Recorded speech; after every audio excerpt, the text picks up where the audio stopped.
हनुमानगढ़ जिला मेरा जिला आज भी अपितु राजस्थान नहीं पूरे देश के अंदर कपास में गेहूं का कटोरा कहा जाता है। आज भी बटनेर दुर्ग अपनी असीमता और कालीबंगा सभ्यता अपनी अखंडता के लिए जानी जाती है। मंचासी अतिथिगण, आज का निर्णायक मंडल और मेरे साथियों, जैसा कि आज का यह विषय रखा गया है आजादी का अमृत काल और इसके पंचपरण के बारे में आज चर्चा करने की बात की गई है। साथियों, इसके बारे में हम कितने सार गंभीर हैं, कितने हम इस विषय के प्रति चिंतित हैं और जागरूक हैं, इस बात की गवाही ये सामने कुर्सियां दे रही है। मैं एक बात कहना चाहूंगा, इस विषय में जो अपनी विरासत पर गर्व है उस विषय पर मैं बोलने की इच्छा रखता हूं। पहले मुगलों की गुलामी, उसके बाद में 200 वर्ष अंग्रेजों की गुलामी, जिनके बारे में यह बात कही जाती थी कि इनके राज में कभी सूरज नहीं अस्त होता, जिनके राज के अंदर कहीं न कहीं सूर्य चलता रहता था, उनके राज को पछाड़कर, उनके राज को शिकस्त देकर हमारे जो वीर पुरोधा थे, हमारे शहीद थे, उन्होंने इस देश को आजाद कराया।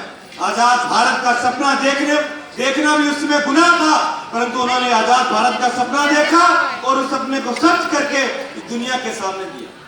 जिस देश के बारे में विश्व के बड़े बड़े इतिहास में तो नहीं कहा कि यह देश टिक नहीं पाएगा, जाति धर्म के आधार पर यह देश बंट जाएगा, परंतु अगर हमें एकता, एक सूत्र के अंदर पिरोए हुए कोई बात है तो वह आजादी के पंचपरण है। हमारी एकता, हमारी अखंडता, हमारा भाईचारा, हमारा आपसी स्वार्थ, प्रेम, प्यार, प्रत्येक चीज उसके अंदर बात रखती है।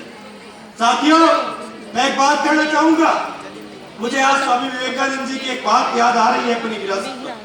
चाहे जितनी विद्या पढ़ो, चाहे जितनी विद्या पढ़ो, चाहे जाओ विदेश, तीन बात नहीं भूलनी, भोजन, भाषा, वेश।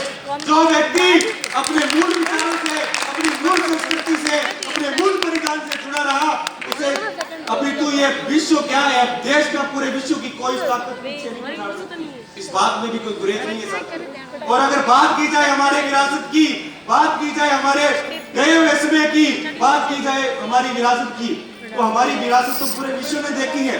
आज इसके पीछे, योग के पीछे पूरा विश्व लगा हुआ है। वह योग भारतवर्ष की देन है। आज आयुर्वेदा की तरफ पूरा विश्व देख रहा है, वह आयुर्वेदा भारत की देन है। आज जो खगोलीय चिकित्सा है, जो हमारे उस समय के महान वैज्ञानिकों ने, उस बात को भी प्रमाण मिलता है।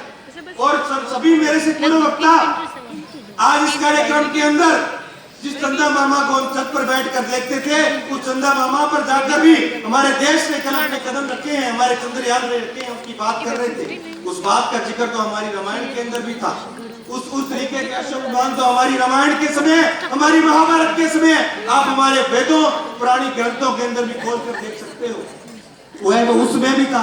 उस समय भारत इतना विकसित देश था जिसने तक्षशिला, नालंदा जैसी यूनिवर्सिटियां दी, जिससे अपितु पूरे विश्व को भारत ने ज्ञान देने का काम किया है, पूरे विश्व को दिशा देने का काम किया है, पूरे विश्व को दशा देने का काम किया है। और अगर बात की जाए युवा शक्ति की, तो जितने भी युवा मेरे साथी नौजवान बैठे हैं, इस पूरे प्रदेश से बता रहे हैं आप, मैं एक बात कहना चाहूंगा, अपितु पूरा विश्व आज भारत की तरफ देख रहा है। वह किस वजह से देख रहा है? भारत के अंदर सबसे ज्यादा यूथ जनरेशन है, यूथ आइकन है। हमारा देश पूरे विश्व को वैज्ञानिक दे रहा है, पूरे विश्व को चिकित्सक दे रहा है, पूरे विश्व को पायलट दे रहा है, पूरे विश्व को व्याख्याता दे रहा है। देने का काम अगर कोई देश कर रहा है तो भारत देश है, जिसकी अब तरफ पूरा विश्व एक प्रतिकार की निगाह से देख रहा है। और साथियों, मैं एक बात कहना चाहता हूँ कि अगर मैं भी हमारे जो पूर्व साथी आए उनकी तरह वही रटी रटाई भाषा का इस्तेमाल करता और कहकर चला जाता, तो शायद मेरी बात का कोई यथार्थ नहीं निकलता। एक आज भी बात जहन में रखना है, आज भी हमारे जहन के अंदर एक बात होनी चाहिए कि जब किसी के साथ अन्याय हो रहा हो, जब किसी के साथ गलत हो रहा हो, उसको देखकर अगर आपको खून नहीं खोलता तो आपको युवा होने का कोई अधिकार नहीं है। आपको खून अगर मारे नहीं मारता। और मैं एक बात कहना चाहूंगा, इस कड़ी के अंदर आज पूरे राजस्थान प्रदेश का युवा यहाँ एकत्रित हुआ है। पूरे राजस्थान प्रदेश के युवा ने अपनी बात रखी है, परंतु अगर इन पंच प्रणों को, इन 5 जो हमने आजादी के इस देश के माननीय प्रधानमंत्री नरेंद्र दामोदर दास मोदी ने हमें 1947 से लेकर और 2027 इन 100 वर्ष की आजादी का कोई विजन दिया है, कोई महत्व दिया है, तो आपके पास भी एक विजन होना चाहिए कि 2047 जब आएगा तो उसके अंदर मेरा कितना सहयोग रहेगा। उस आजादी के 5 लक्ष्यों को पूरा करने में, उन आजादी के 5 जो अमृतकाल के 5 हमें प्रण दिए गए हैं, एकता अखंडता दी गई है, भाईचारे गुलामी की सोच से मुक्ति की बात की गई है, विरासत पर गर्व की बात की गई है, अमृतकाल की बात की गई है, उसके अंदर आपका कितना योगदान होगा। अगर आपका जमीन जिंदा है तो रात को इस बात को सोचना और प्रत्येक दिन आपको इस बात को सोचना होगा कि हमने इस घड़ी के अंदर क्या किया है।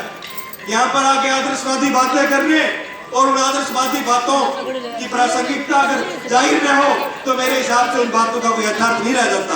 जब तक आपके